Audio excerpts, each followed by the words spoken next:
습니다. 요한복음 9장 24절에서 34절.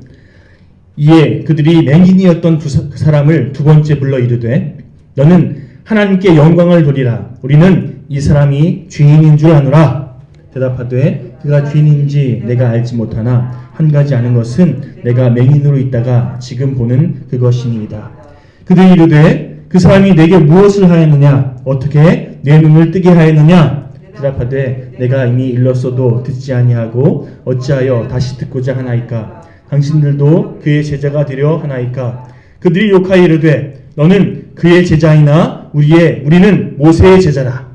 하나님이 모세에게는 말씀하신 줄을 우리가 알거니와 이 사람은 어디서 왔는지 알지 못하노라. 그 사람이 대답하여 이르되 이상하다. 이 사람이 내 눈을 뜨게 하였으되 당신들은 그가 어디서 왔는지 알지 못하는도다.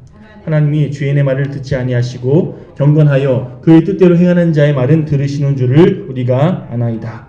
창세 이후로 맹인으로 난 자의 눈을 뜨게 하였다 함을 듣지 못하였으니 이 사람이 하나님께로부터 오지 아니하였으면 아무 일도 할 수 없으리이다. 34절입니다. 그들이 대답하되 이르되 내가 온전히 죄 가운데서 나서 우리를 가르치느냐 하고 이에 쫓아내어 보내니라. 아멘. 할렐루야. 오늘 수예배 평소보다 제가 좀 목소리가 크지요. 지금 학원이 오늘 이번 주 방학이어서 지금 아이들이 공부를 안 하거든요. 그동안은 공부하는 아이들에게 방해될까봐 찬양도 조금 부르고 말씀도 기도도 조용히 그렇게 진행했었는데 오늘은 뭐 방해될 아이들이 없으니까 서로에게 방해되는 시간이 될까봐 걱정했는데 오늘은 마음 편하게 이렇게 찬양하고 기도하는 시간이 우리에게 허락되어서 얼마나 감사한지 모르겠습니다. 이따가 함께 기도할 때는요, 사실 기도는 여러 가지 다양하게 할 줄 알아야 되거든요. 뭐 묵상 기도도 할 줄 알아야 되고, 침묵 기도도 할 줄 알아야 되고, 통성 기도도 할 줄 알아야 되고, 뭐 이런저런 기도의 훈련들이 필요한데 오늘은 그런 의미에서 함께 통성으로 기도하는 시간, 뭐 이런 기회 아니면 또 언제 하겠습니까? 함께 갖도록 하겠습니다. 자, 우리말 본다라는 단어 참 여러 가지 의미가 있습니다. 참으로 다양한 의미로 쓰여지는데요. 기본적으로 우리가 눈으로 본다라는 의미 외에도 행한다, 느낀다, 뭐 경험한다 이런 의미로도 이 본다라는 단어가 쓰여집니다. 예를 들어서 여러분 음식을 먹을 때 그냥 먹는다라고도 하지만 어떻게 하죠? 음식을 먹어본다 라고 표현하지요. 또 소리를 들을 때도요, 그냥 듣는 게 아니라 들어본다고, 내가 들어보고 얘기해 주겠다 이런 식으로 표현하지 않습니까? 손으로 뭔가 만질 때도요, 만져본다 라고 얘기해요. 사람을 사귈 때에도 내가 그 사람과 사귀어봤더니 본다라는 표현을 써요. 심지어 예배 드릴 때에도 예배를 본다라는 표현을 씁니다. 이건 여담인데요.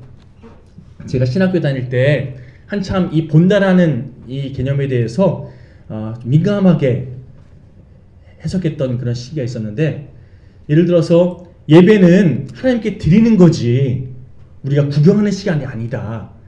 어떤 맥락인지 아시겠죠? 맞습니다. 예배는요, 우리가 신령과 진정으로 동참하고 하나님께 올려드리는 시간 되어야 됩니다. 그리고 하나님의 은혜를 내려받는 시간, 하나님과 교제하는 시간이 되어야 되죠. 그런 의미에서 지켜보고 뭔가 구경하는 시간이 되면 안 된다는 거죠. 그런 맥락에서 맞는데, 그런데 예배를 본다는 표현은 틀렸다, 그런 맥락에서 얘기하면 맞는 것 같긴 한데, 어느 날 국어학자이신, 아주 저명한 국어학자이신 기독교인이신 어떤 교수님이 이 예배를 본다에 대한 개념을 설명해 준 적이 있었는데요. 예배를 본다라는 우리말 표현은 예배를 구경한다는 의미가 아니라 예배를 행한다, 예배를 드린다라는 이런 복합적인 의미가 함께 함축된 말이다. 그러니까 예배를 본다도 틀린 건 아니다 라고 설명해 주시더라고요. 그런 맥락을 다 이해하고 나서 예배를 본다라고 표현하면 뭐 그건 틀린 말이 아닌 거지요. 그렇죠? 그런데 어쨌든 핵심은 예배는 구경하는 시간이 되면 안 된다는 겁니다. 설교 말씀 얼마나 잘하는지 듣고 나서 아유 평가하는 시간, 이게 아니라 하나님께서 나에게 어떤 말씀을 허락하시는지, 하나님의 뜻이 무엇인지 깨닫고 그 은혜 안에 동참하는, 그 은혜를 허락하신 하나님께 영광 돌리는 예배를 올려드리고 그 은혜를 내리받는 이런 하나님과 교제하는 시간이 되는 거죠. 자, 어쨌든 우리 본문을 통해서 여러 종류의 맹인들을 우리가 접하게 됐는데요. 단순히 우리말 본다라는 의미가 그냥 눈으로 본다라는 것만 포함된 게 아니라 여러 가지가 함축된 이런 맥락이라는 것을 여기에 접목해 보면요. 눈으로 보지 못했던 맹인도 등장하지만 엄밀히 말해서 손으로도 보고 마음으로도 보고 또 영으로도 본다, 이런 맥락에서 오늘 본문을 살펴보면 여러분, 날 때부터 보지 못했던 이 맹인 소경은요, 육신적으로는 소경 맞아요. 그런데 이 사람뿐만 아니라 제자들, 오늘 본문 앞부분에 보면 제자들이 이 눈 못 보는 사람을 앞에 두고 예수님, 이 사람이 이렇게 눈 못 보는 거 조상의 죄 때문입니까? 아니면 이 사람의 죄 때문입니까? 이렇게 물어봐요. 한마디로 세상적인 가치관을 붙잡고 사람을 판단하려 드는 이 제자들의 이런 행태는 마음의 소경이 아닌가라는 생각이 듭니다. 사람을 배려하지 않잖아요.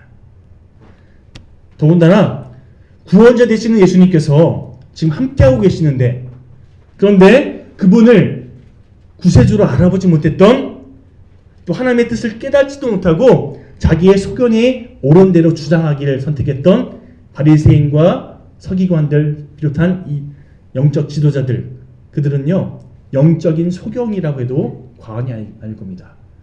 그런 맥락에서 오늘 본문에는요 육신의 소경뿐만 아니라 마음의 소경, 영의 소경들이 같이 등장해요. 그렇지 않습니까? 제가 중등부 시절에 고등부 때까지도 많이 불렀던 찬양인데요. 어두운 밤에, 캄캄한 밤에 새벽을 찾아 떠난다. 종이 울리고 닭이 울어도 내 눈에는 오직 밤이었소. 이 노래 제목 아십니까? 실로암. 이 찬양의 배경이 바로 오늘 본문이에요. 여기서 소경이었던 자가 주님께서 눈을 뜨게 하는 은혜를 허락하시니까 이렇게 고백하지요. 오 주여, 당신께 감사하리다. 실로암 내게 주심을, 나에게 영원한 기쁨 속에서 깨이지 않게 하소서. 오늘 이 고백을 어렸을 때부터, 날 때부터 소경했던 사람이 주님의 은혜를 경험하고 나서 고백하는 그런 내용들이 오늘 본문의 배경이라는 거죠. 자, 오늘 본문 내용을 더 살펴보기 전에 본문의 앞부분을 좀 잠깐 설명드리면요. 예수님께서 어느 날 제자들과 함께 이렇게 쭉 길을 가시다가 날 때부터 소경이었던 한 사람을 만나게 됩니다. 제가 아까 말씀드린 것처럼 그때 제자들이 그 눈먼 사람을 보면서 예수님께 이런 질문을 해요. 예수님, 이 사람이 이렇게 맹인인 거, 소경인 거는 누구의 죄 때문입니까? 자기의 죄 때문입니까? 아니면 그 부모의 죄 때문입니까? 그 당시에 유대인들이 이런 가치관으로 뭔가 장애가 있거나 문제가 있는 사람들을 바라봤거든요. 이 사람이 힘든 거 있으면 이 사람의 죄 아니면 그 집안의 죄 때문에 그런 거다. 이렇게 판단했거든요. 제가 언젠가 말씀드렸던 것처럼 저희 집안에 얼마 전에 하늘나라 갔던 제 여동생 어렸을 때 장애가 생겨서 많은 저희 부모님이 참 많이 고생하시지 않았습니까? 그런데 여러분 그 당시에 저희 그 동생의 그 아픈 이런 걸 보면서 사람들이 교회에서도요 두 가지 시선이 같이 공존했어요. 첫 번째 시선은 불쌍하게 보는, 어려움이 있으니까 불쌍하다는 시선으로 이렇게 바라보는, 이것도 사실 좀 저를 힘들게 했어요.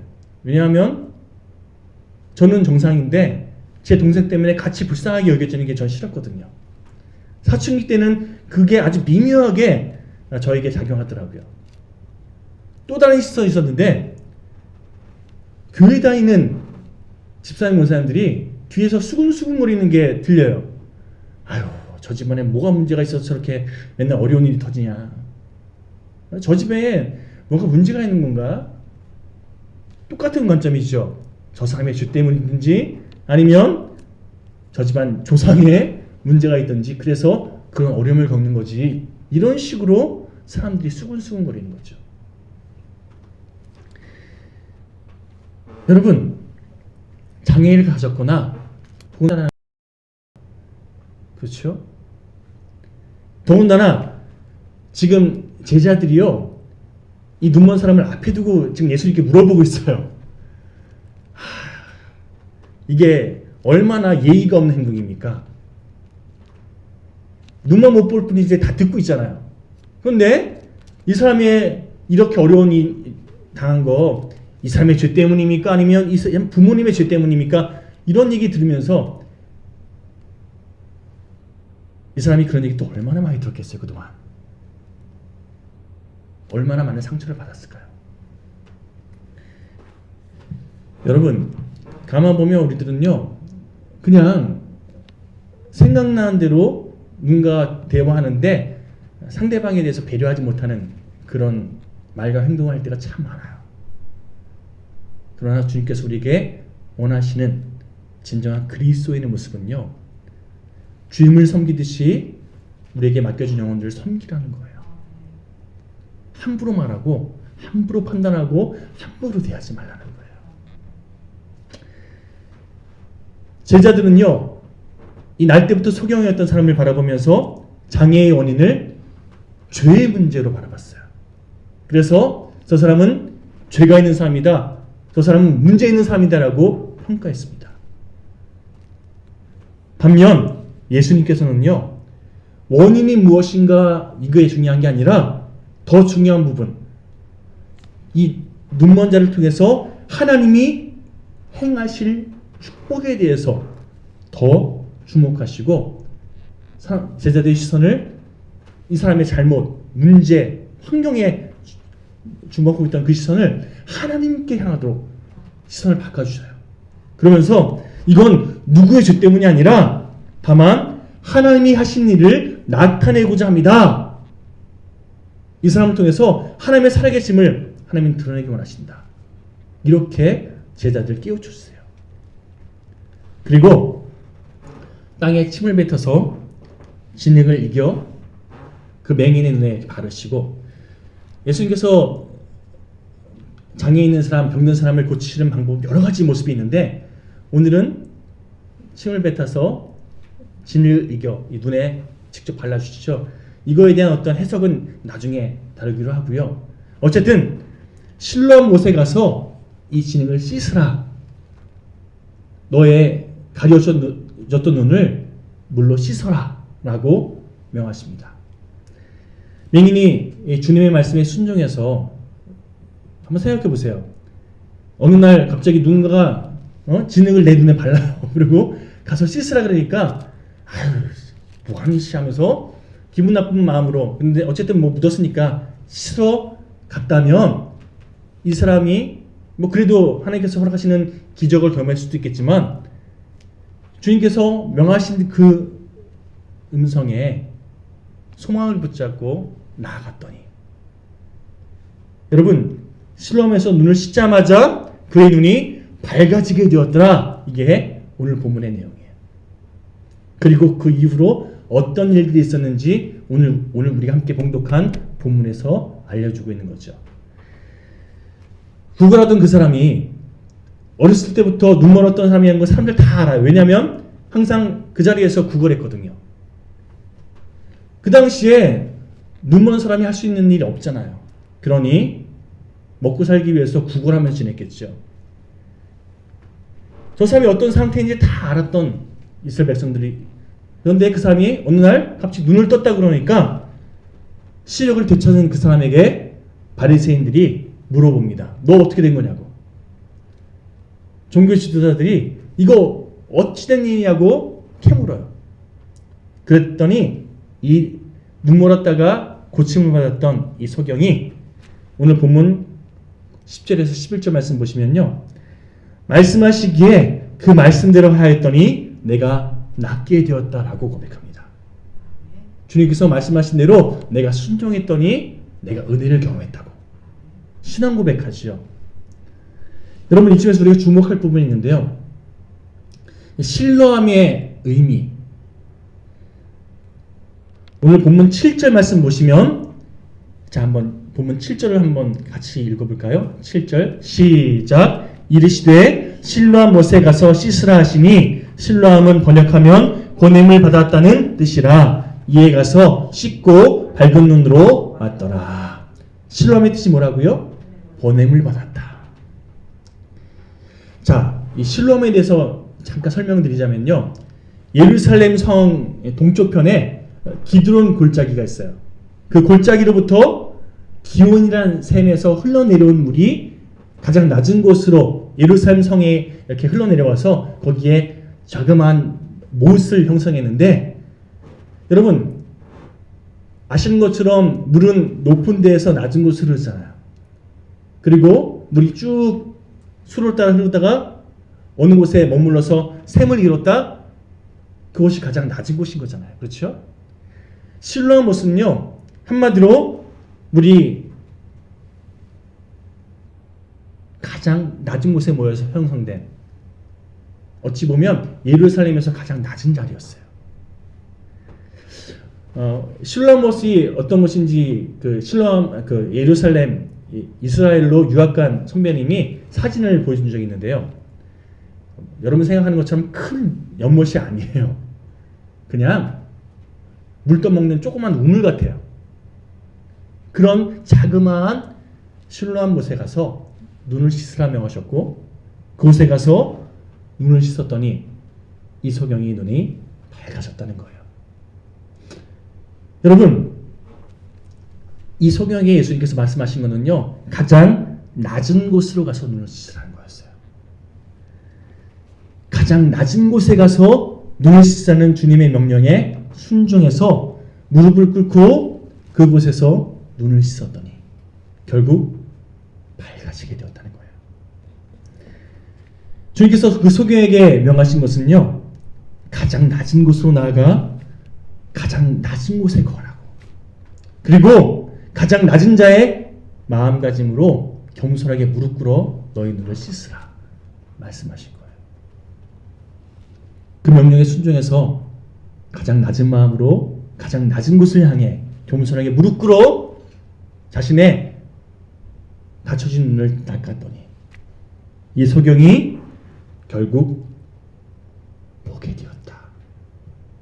여러분 지금을 살아가는 우리들에게 영적으로 주는 메시지가 있습니다. 우리가 영의 눈을 들어 하나님께서 어떤 일을 행하시든지 바라볼 수 있으려면요. 낮은 곳에 겸손하게 주님께서 하시는 그 모든 일들 눈물로 우리의 삶을 씻어내릴 때 하나님의 일하심을 보게 돼 있다는 거예요. 자, 우리 이쯤에서 우리 찬송가 366장 좀 함께 좀 찬양할까요? 찬송가 366장 이 찬양 함께 부르시고 계속해서 말씀을 이어가겠습니다.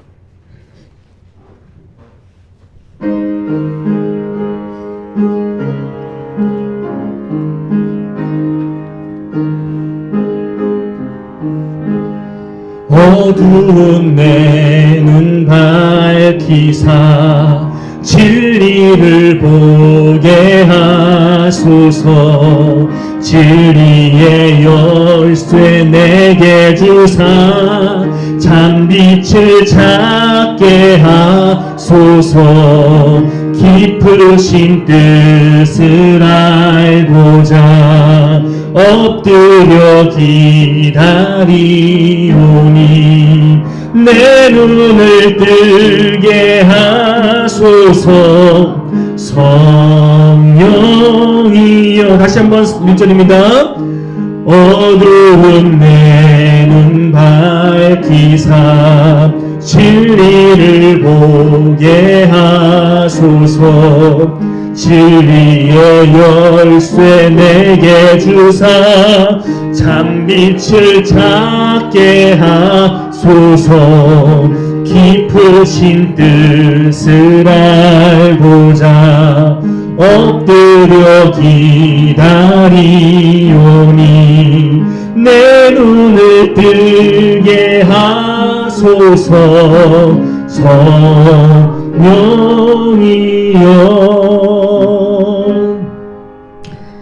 말씀 묵상하면서 이 찬송 366장의 이 찬양의 가사가 오늘 본문에 소개되는 이 소경의 고백이 아니었을까라는 생각이 들었습니다. 그리고 실제로 이 소경은요, 이후로 그의 입술 열어서 주님을 증거합니다. 사람들이 그 사건에 대해서 거짓 증언하려고 막 그렇게 몰아붙이는데도 불구하고 자기를 고쳐준, 자기에게 진리를 깨닫게 한, 하나님이 어떤 분이시고 하나님께서 주신 그 은혜가 어떤 것인지 깨닫게 하신 주님을 담대히 증거하는 입술로 살아가더라는 거예요. 우리가 영적으로 소경된 그런 삶의 모습으로 머물러 있는 것이 아니라 매 순간 나와 함께 하시는 주님을 바라보며 우리의 영의 눈이 밝아져서 그 주님과 함께 믿음으로 동행하는, 주님과 함께 그 손 맞잡고 기쁨으로 한 걸음 한 걸음 믿음의 걸음 내딛는 우리 영일교회 모든 교우들 되시기를 주님의 이름으로 간절히 축원드립니다. 자, 실럼이라는 단어는요, 보냄을 받았다라는 뜻이 있음을 우리 본문 함께 살펴보지 않았습니까? 그렇습니다, 여러분. 우리 모두는요, 주님으로부터 보냄을 받은 인생입니다. 그리고 주님께서 우리에게 말씀하십니다. 실로암으로 가라. 가장 낮은 곳으로, 너가 높은 많은 것을 누리는 그 자리를 탐하지 말고 겸손하게 낮은 곳을 향해 믿음으로 나갈 때 그곳에서 하나님께서 너를 통해 어떤 일을 이루신지 깨닫고 누리고 경험하게 될 거다. 주님께서 오늘 말씀을 통해서 낮고 낮은 자의 이 믿음의 삶의 모습을 우리가 붙잡고 나가기를 원하고 또 원하고 계신 줄 믿습니다. 마태복음 20장 28절 말씀을 통해서 주님께서 이렇게 말씀하십니다. 인자가 온 것은 섬김을 받으려 함이 아니라 도리어 섬기려 하고 자기 목숨을 많은 사람의 대속물로 주려 함이니라. 우리가 룻기 말씀 함께 묵상하면서 주님께서 우리의 고엘이 되어주셔서 우리의 잃어버린 그 하늘나라를 다시금 회복할 수 있도록 기업 물음의 은혜를 허락하셨다고 말씀드리지 않았습니까? 그 주님께서 우리에게 말씀하십니다. 내가 너에게 행한 그 사랑과 은혜, 너희도 나와 같이 너에게 맡겨준 영혼들에게 그렇게 흘려보내는 이 땅을 기업 물으는 그런 나의 일꾼들 되었으면 좋겠다라고 우리에게 말씀하고 계십니다. 여러분, 낮고 낮은 마음으로 다른 사람을 죄송합니다. 이용에 머글러 드는 것이 아니라 오히려 주님의 마음으로 아름답게 섬기기를 선택하는, 그래서 이 땅을 주님의 아름다운 마음으로 가득가득 채워가는 주님의 귀한 일꾼들, 우리 영일교회 모든 교우들 되시기를 다시 한번 간절히 축원드립니다. 자, 우리가 주일에 예배 드리는 이유, 또 이렇게 수요일에 모여서 예배 드리는 이유가 뭡니까? 한마디로 예배자로 살기 위해서, 단순히 그냥 정해진 시간에 찬양하고 기도하고 말씀 듣고 예배 드렸다, 이게 아니라 말씀드린 것을 내 삶 가운데 붙잡고 찬양함으로 주님께 더욱 영광도 있는 인생 되기를 결단하고 기도하면서 하나님의 뜻을 분별하는 이런 귀한 예배 시간을 우리가 함께 붙잡음으로 이것이 결국에는 우리 삶 가운데 더 확장되어지기를 소망하는 마음, 이것이 우리에게 원하시는 하나님께서 우리에게 원하시는 진정한 예배자의 모습인 줄 믿습니다. 그런 의미에서 여러분 삶의 예배자로서 하나님의 기쁨이 되는 우리 영일교회 표죠. 하나님의 마음을 우리 삶을 통해서 시원케 하는 그런 삶의 예배자들 모두가 되시기를 간절히 축원드립니다. 참된 예배는요 반드시 섬김을 수반합니다. 하나님을 섬기고 그와 동일한 마음으로 하나님께서 우리에게 맡기신 영혼들을 섬길 때에 하나님은 그런 우리의 삶을 예배로 받으십니다. 예배자 되었으면 좋겠습니다. 자, 계속해서 오늘 본문 말씀 돌아와서 유대 지도자들이 소경이었다가 눈을 뜬 사람을 바라보면서 여러분 어려움 당했던 사람이 회복됐어요. 그러면 어떻게 하는 게 인지상정입니까? 축하하고 기뻐해 줘야죠. 그런데 오히려 그 사람을 이리저리 끌고 다니면서 몇 번씩이나 신문합니다. 너 어떻게 해서 눈 뜨게 됐냐고. 너 그게 어떻게 됐냐고 막 따져 물어요. 기뻐해 준 게 아니라 오히려 막 책망하고 그 사람에게 막 그렇게 신문하더라는 거예요. 왜요? 그 사람을 고친 사람이 예수님이었기 때문에. 그 당시에 예수님이 행하는 모든 일들에 대해서 또 예수님이 가르치는 이 말씀에 대해서 바리새인들이나 또 그 당시에 종교 지도자들이 못마땅한 자기들의 어떤 기득권을 방해하고 자신들이 생각하는 어떤 기준과 다르다는 이런 생각 때문에 예수님을 어떻게든 잡아 죽이려고 우리에게 피해를 끼치는 우리가 어떻게든 제거해야 할 대상이라고 예수님을 규정했기 때문에 그 예수님이 행하는 모든 일들에 대해서 색안경을 끼고 바라보는 거죠. 누가 너를 눈뜨게 했냐? 그가 어떻게 눈뜨게 했냐? 네가 고쳐진 그날이 안식일인 것도 아냐 모르냐? 이러면서 고침당한 회복을 경험한 이 사람을 계속 책망해요. 그러면서 예수님을 뭐라고 규정합니까? 너 그 사람이 죄인인 거 몰랐냐? 이러면서 왜 죄인이라고 얘기합니까? 안식일에 일했다는 거죠. 일을 고친 그 자체가 죄라는 거예요. 그러면서 오늘 본문에 보시면 그 사람이 죄인인 거에 대해서 몰랐냐고 막 그렇게 따지는 이런 내용들이 소개되죠. 여러분, 바리새인들이 주님이 안식일에 그렇게 사람을 낫게 하거나 고치신 것에 대해서 주님을 막 매도하면서 예수님을 죽이려 들었다 이렇게 소개하는 것만 오늘 본문에서만 요한복음에서 세 번째예요.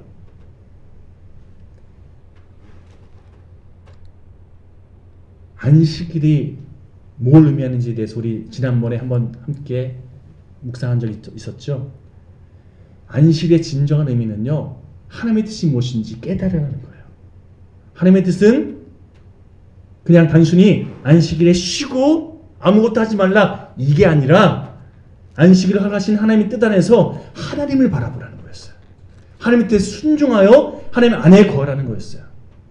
그러면 문제가 있고 어려움이 당한 그 사람을 도와서 하나님 바라볼 수 있도록 돕는다면 안식일을 거룩하게 섬기는 거거든요.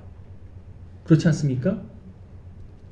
하나님을 바라볼 수 있도록 하나님의 영광 안에 거할 수 있도록 돕는 거 안식일을 섬기는 거잖아요. 그런데 단순히 안식일에 일하지 말라 그랬는데 아무것도 하지 말라 그랬는데 너 사람을 고치는 일을 하지 않았냐 라고 말씀을 왜곡해서 하나님의 뜻을 그릇 적용해서 그렇게 예수님을 죽이려 드는 고침당한 사람을 축하해주고 축복해주는 게 아니라 오히려 막 매도하는 이런 분위기. 여러분 이쯤에서 이 소경이었던 사람 그 입장에서 한번 생각해 보았으면 좋겠습니다. 태어날 때부터 소경이었던 이 사람은요 눈으로 무언가를 본 적이 없을 거예요. 그렇죠? 뭐 봤다가 사고로 못 봤으면 그래도 어떤 이미지라든지 형상, 기억이도 할 텐데 태어날 때부터 아무것도 못 본 사람이에요. 더군다나 그렇게 아무것도 못 보는 암흑 속에서 지내면서 너는 죄 때문에 그런 일 당한 거야. 너 문제 있는 인생이야. 이런 얘기를 듣고 지냈으니 얼마나 상처가 많았겠습니까? 그렇죠? 그런데 어느 날 어떤 사람이 자기를 찾아와서 따뜻한 목소리로 너 실로암에 가서 씻어라. 그 말씀에 순종했더니 눈이 떠져서 보게 되었어요. 그런데 그 사람이 처음으로 보게 된 것이 무엇이었을까요? 실로암 못을 봤다 이거 말고요. 사람들 모습 중에서 가장 먼저 접하게 된 모습이 뭐였을까요? 축복해주고 축하해주는 모습이었을까요? 아니요. 저기에 찬 자신을 윽박지르는 종교 지도자들의 모습을 가장 먼저 봤어요. 그렇지 않았겠습니까? 비겁한 사람은요, 또 자기의 유익을 추구하는 사람들은요, 그렇게 막 윽박지르고 뭔가 위협을 당하면요, 자기가 손에 안 불려고 자기를 윽박지르는 사람에게 맞춰요. 그래서 그 사람들이 너 거짓 증언하라고, 너 내가 말하는 대로 하라고 막 그렇게 짓누르면 자기도 모르게 그렇게 반응하는 이런 비겁한 선택을 해요. 하지만 이 소경은요, 자기를 다그치면서 자신을 고친 예수님에 대한 거짓 증언하게끔 계속 몰아붙이는 바리새인들이나 사두개인들 입장에서는요, 이 고침당한 사람의 증언이 어떻게 보면 예수님을 위에 가할 수 있는 그런 증언자로 활용할 수 있거든요. 그러니까 자기 편 삼으려고 어떻게든 꼬드기는데 계속해서 막 그렇게 몰아붙이는데 이 사람이 거기에 넘어가지 않아요. 오히려 우리 본문 30절에서 33절까지 내용을 함께 읽어볼까요? 자, 본문 30절에서 33절 자기를 몰아붙이는 사람들에게 이 사람이 뭐라고 얘기하는지 한번 같이 한 목소리로 봉독해 보겠습니다. 시작. 그 사람이 대답하여 이르되 이상하다. 이 사람이 내 눈을 뜨게 하였을 때 당신들은 그가 어디서 왔는지 알지 못하는도다. 하나님이 죄인의 말을 듣지 아니하시고 경건하여 그의 뜻대로 행하는 자의 말은 들으시는 줄을 우리가 아나이다. 창세 이후로 맹인으로 난 자의 눈을 뜨게 하였다함을 듣지 못하였으니 이 사람이 하나님께로부터 오지 아니하였으면 아무 일도 할 수 없으리이다. 지금 뭐 얘기하고 있죠? 당신들은 막 그 사람의 문제라고 그 사람이 죄인이라고 막 그렇게 나에게 얘기하는데 이런 일 행할 수 있는 거 하나님밖에 없다는 거 알지 않냐고. 그 사람이 이렇게 행한 거 하나님께서 허락하신 은혜인 거 나도 알고 모든 사람 다 아는데 당신들은 왜 그렇게 얘기하냐고. 오히려 자기를 짓누르는 힘 있는 사람들에게 맞서더라는 거예요. 믿음으로. 하나님의 마음 붙잡고 담대하게 그렇게 선포하더라는 겁니다. 여러분, 소경이었던 사람이 예수님께서 자신을 고쳐주셨던 것과 그분이 죄인이 아니라 하나님께 속한 자라고 믿음으로 증언하는 이 내용을 함께 살펴봤습니다. 이 사람이 하나님께로부터 온 것이 아니면 어찌 이런 일을 할 수 있겠습니까? 이분이 행하신 것은 하나님의 능력입니다. 믿음으로 고백하는 이 소경이었던, 그러나 이제는 눈이 밝아져서 하나님을 바라보는, 주님을 바라보는 이 사람의 이 신앙 고백이 이 땅을 살아가는 저 여러분들의 매 순간의 신앙 고백이 되었으면 좋겠습니다. 주님께서 하셨습니다. 주님께서 하고 계십니다. 주님께서 행하시는데 우리가 뭐라고 판단합니까? 주님께서 행하신 대로 순종하면 되는 겁니다. 믿음으로 선포할 때 여러분, 그런 우리의 고백을 주님께서 사용하십니다. 말씀이 이렇게 정리하고 싶습니다.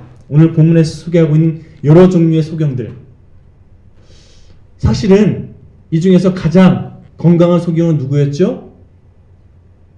육신의 소경이었다가 그러나 주님의 은혜로 눈이 고침받았던 영의 눈을 뜨고 있었던 이 소경이 가장 건강했어요.